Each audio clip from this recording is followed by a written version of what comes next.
Es dejotājs neesmu, TikTok man nederēs, Facebook tā kā mazliet jau par senu. Kas tur atliek?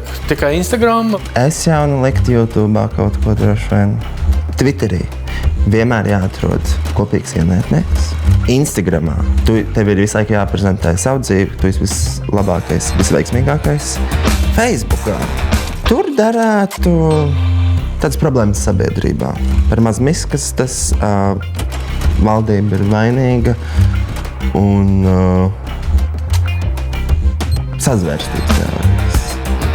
Filosofijā mana tēma ir cilvēku dzīvnieku attiecības, vides filosofija, ekokritika. Cik tam man ir jādabū skatītāji, lai es varētu kaut ko nopelnīt? Vajadzētu savēt kaut kāds 8000 sekotājus.